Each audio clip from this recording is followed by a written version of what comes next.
اسلام آباد میں وفاقی وزیر اطلاعات شبلی فراز علی امین گنڈاپور کے ہمراہ پریس کانفرنس کر رہے ہیں۔ دو قسم کی وبائیں پھیلی ہوئی ہیں۔ ایک وبا تو کورونا ہے، جس نے کہ دوسری لہر نے ہماری مختلف شہروں میں ایک بڑی ہی بھیانک قسم کی صورتحال پیدا کی ہے، جس کی وجہ سے جو ہمارے اسپتال ہیں، جو ہمارا ایکوپمنٹ ہے اسپتالوں کا،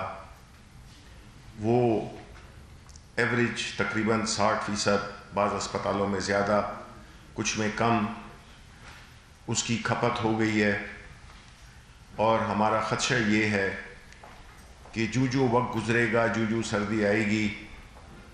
اور جو کچھ غیر ذمہ دار سیاسی جماعتوں کے اکٹھ اور ان کی ایکٹیویٹیز، ان کی سرگرمیاں وہ بڑھے گی، تو وہ تو آگے چلتے جا رہے ہیں، لیکن پیچھے جس طرح کہ پشاور ہو گیا، جس طرح ملتان ہو گیا،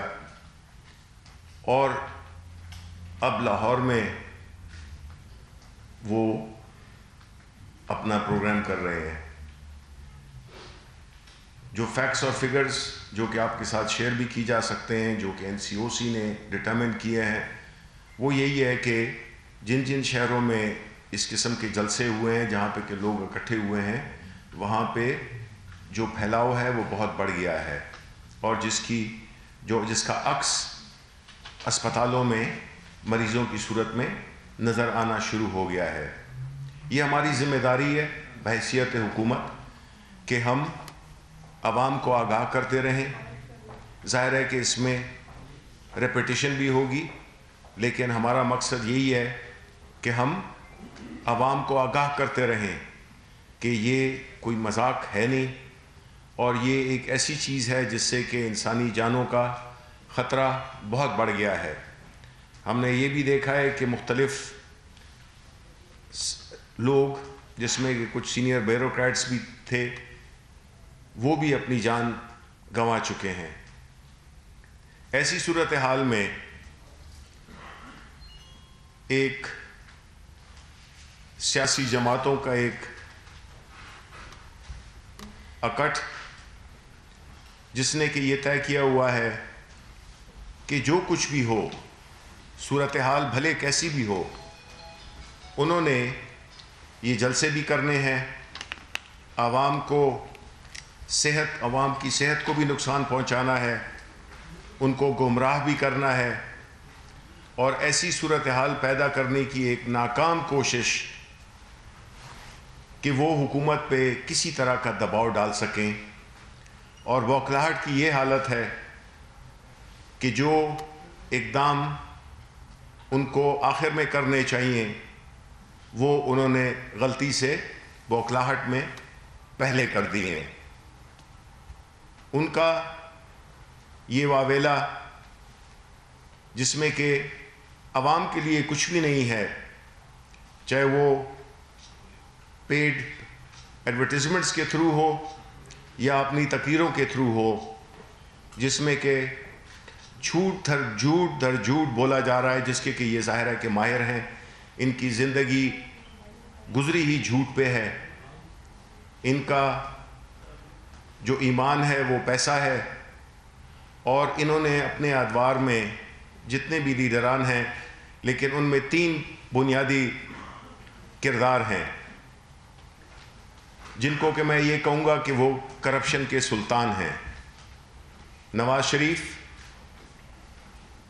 آصف علی زرداری اور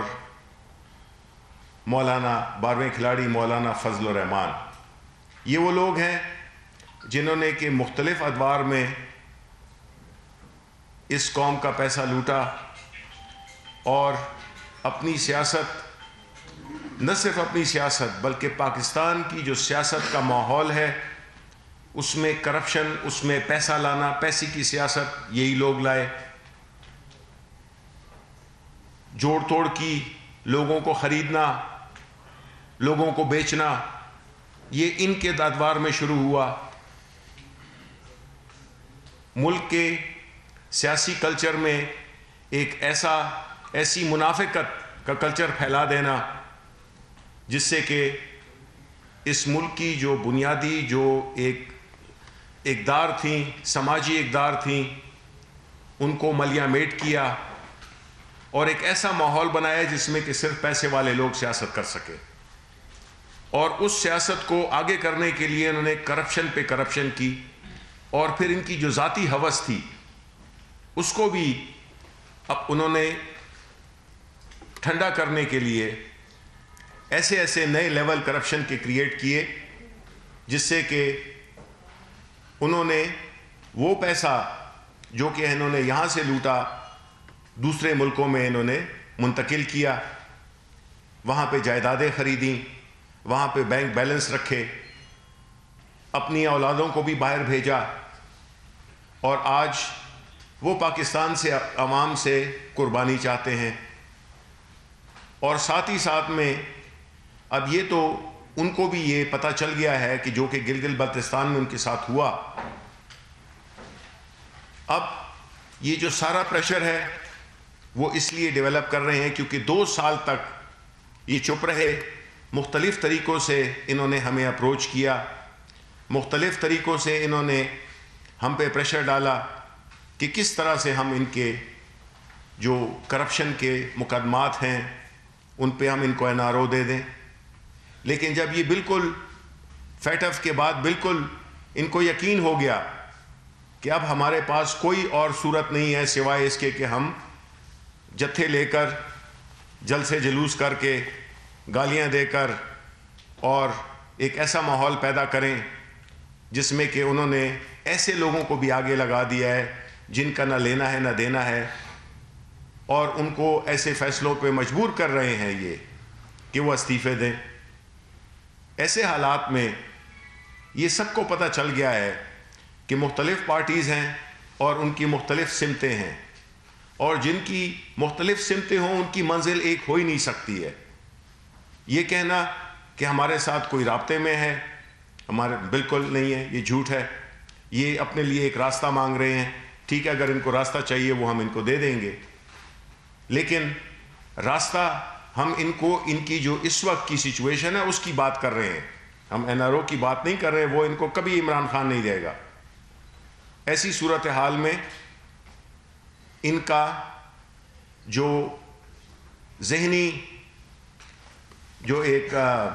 کیفیت ہے اس سے یہی ظاہر ہوتا ہے کہ اب یہ آر پار کی باتیں کرنے لگے ہیں، یہ ایسی باتیں کرنے لگے ہیں جس میں کہ ان کو پتہ ہے کہ ان کی سیاست ہمیشہ کے لیے دفن ہونے والی ہے۔ یہ اپنے آپ کو بند گلی میں لے آئے ہیں، استعفوں کا ڈھونگ انہوں نے رچایا ہے، بالکل دیں استعفے دیں، ہم پہ کوئی پریشر نہیں ہے، لیکن دیں پھر صحیح طریقے سے دیں، صرف دکھاوا نہ کریں۔ یہ نہیں ہے کہ ہم نے اس کو بھیج دیے اور انبار لگ گئے ہیں اور کاغذ جمع ہو گئے ہیں، 160 کاغذ کا کیا انبار ہوگا میکسیمم۔ تو اس قسم کی صورتحال میں ان کا یہ ایک آخری داؤ ہے جو کہ یہ خود بھی مان چکے ہیں، انشاءاللہ ان کا یہ داؤ ہمیشہ کی طرح ناکام رہے گا، اور ان کی جو یہ سیاسی جو ان کو اس کا مستقبل ہے، خاص طور پہ مولانا فضل الرحمان اور نواز شریف، ان کو پتہ ہے کہ وہ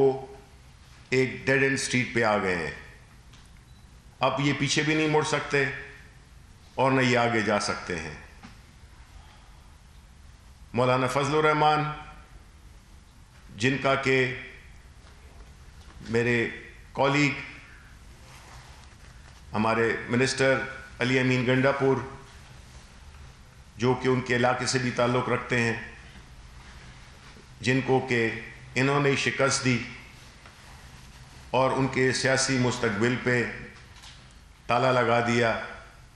تو یہ آپ کو بتائیں گے کہ ان کا مذہبی رہنما کے لبادے میں ان کا کیا کردار اور ان کی کیا وہ ایکٹیویٹیز رہی ہیں جبکہ وہ اقتدار میں کسی نہ کسی طرح ہوتے تھے۔ جی علی امین صاحب. بسم اللہ الرحمن الرحیم. سب سے پہلے تو مولانا فضل الرحمان جو ہے یہ ایک اپنے حلقے سے ایک مسترد ہوا ریجیکٹڈ پولیٹیشین ہے. اس کو اپنی عوام نے مسترد کیا ہے اور یہ اسمبلی کا ممبر بھی نہیں ہے. اور جو پی ڈی ایم ہے میرے خیال میں پوری قوم جان چکی ہے کہ پی ڈی ایم کا جو وجود ہے ان کا مقصد صرف ایک ہے کہ چوری کا پیسہ بچاؤ, اور یہ تمام جو مہم چل رہی ہے صرف چوری کے پیسے کو بچانے کے لیے چل رہی ہے. اب تاریخ گواہ ہے اس بات کی کہ انہی لوگوں نے اپنے بارے میں ایک دوسرے کے بارے میں کرپشن کے حوالے سے کیا کیا بیانات دیے اور کس کس طرح کے الزامات لگائے, اور آج یہ اکٹھے ہیں. اور عمران خان نے بہت پہلے کہا تھا, آن ریکارڈ ہے, کہ جب بھی میں ان کی کرپشن پہ ان کو ہاتھ ڈالوں گا یہ سب اکٹھے ہو جائیں گے. تو وہ بات سچ ثابت ہوئی ہے اور آپ سب کے سامنے ہے. اب یہ کہتے ہیں کہ آر یا پار, بالکل ٹھیک کہتے ہیں. ان کے لیے آر یا پار ہی ہے, کیونکہ انہوں نے جو کرپشن کی ہے اس کے ناقابل تردید ثبوت اس وقت ان کے خلاف اکٹھے ہو چکے ہیں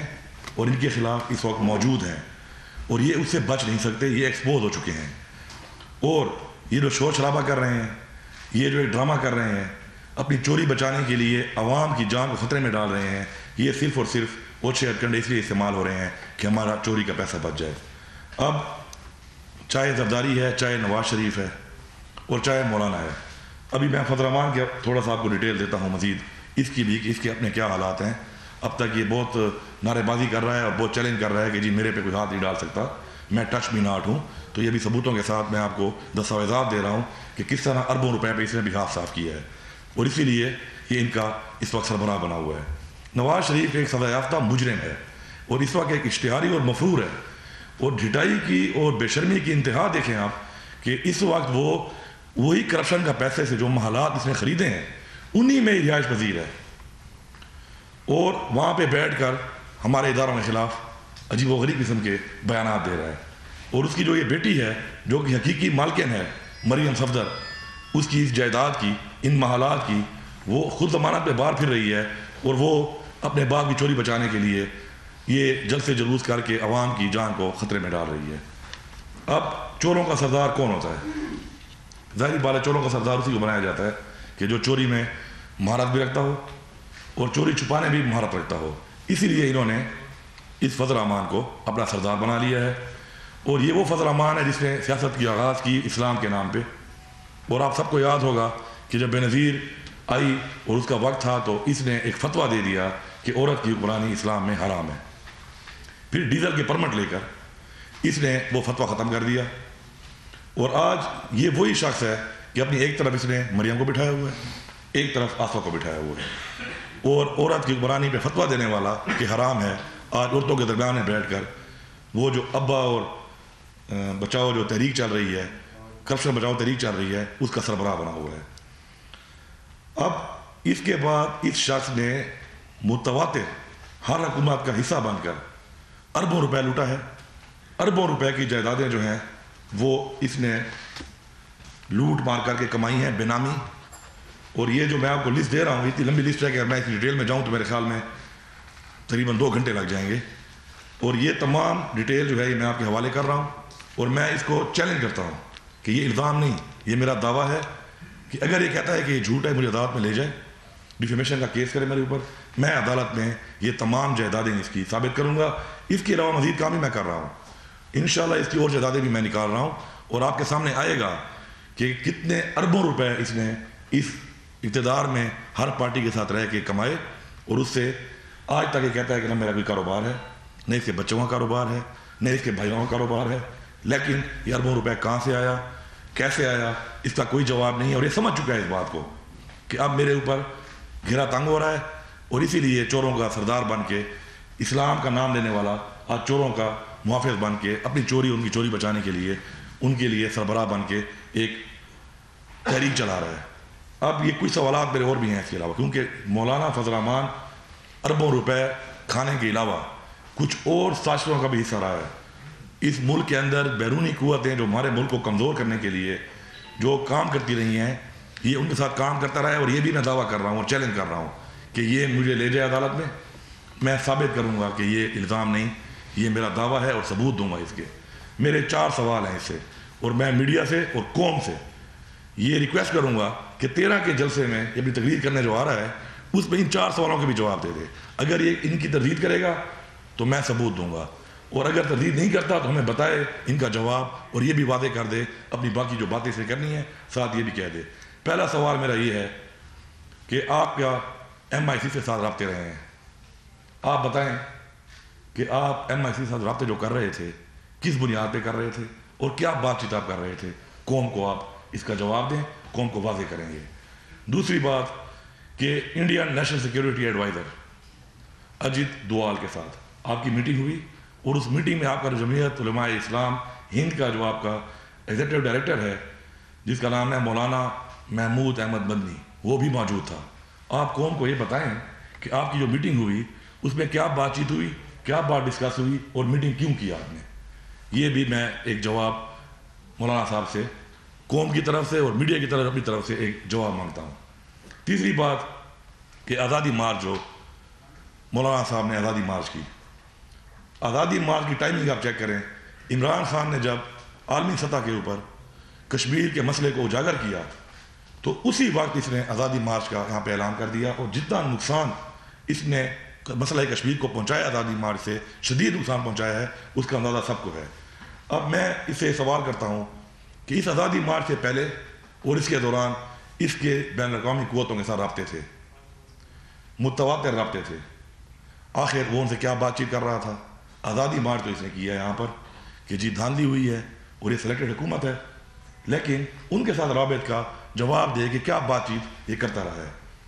اس کے علاوہ ایک اور سوال ہے میرا اس کے اوپر کہ فرقہ واریت کی گھناؤنی سازش میں پاکستان میں یہ انوالو رہا ہے, یہ حصہ رہا ہے اس کا, اور اس کو فنڈنگ بھی ہوئی ہے اس کی. یہ قوم کو جواب دے کہ آخر اس میں شیعہ سنی فسادات کرانے کے لیے جو فنڈنگ لی اور یہ اس کا حصہ رہا, تو اس کا جواب قوم کو اس کو دینا پڑے گا. اور آخر میں سمجھتا کہوں گا کہ یہ جو شروعات ہوئی تھی وہ یہی ہوئی تھی کہ جی یہ سلیکٹڈ حکومت ہے اور دھاندلی سے آئی ہے. ابھی گلگت بلتستان کا الیکشن ہوا ہے آپ کے سامنے, باوجود اس کے کہ مہنگائی ان کی وجہ سے جو آئی ہوئی تھی ملک میں, اور ہم نے ماشاءاللہ کنٹرول بھی کر لی ہے, ان کو بدترین شکست ہوئی وہاں پر. اور میں چیلنج کرتا ہوں کہ کوئی حلقہ کھولنا ہے کسی طرح کی بھی آپ نے کسی سروے. وزیر اطلاعات شبلی فراز اور علی امین گنڈا پور اس وقت حکومتی وزراء پریس کانفرنس کر رہے ہیں اسلام آباد میں.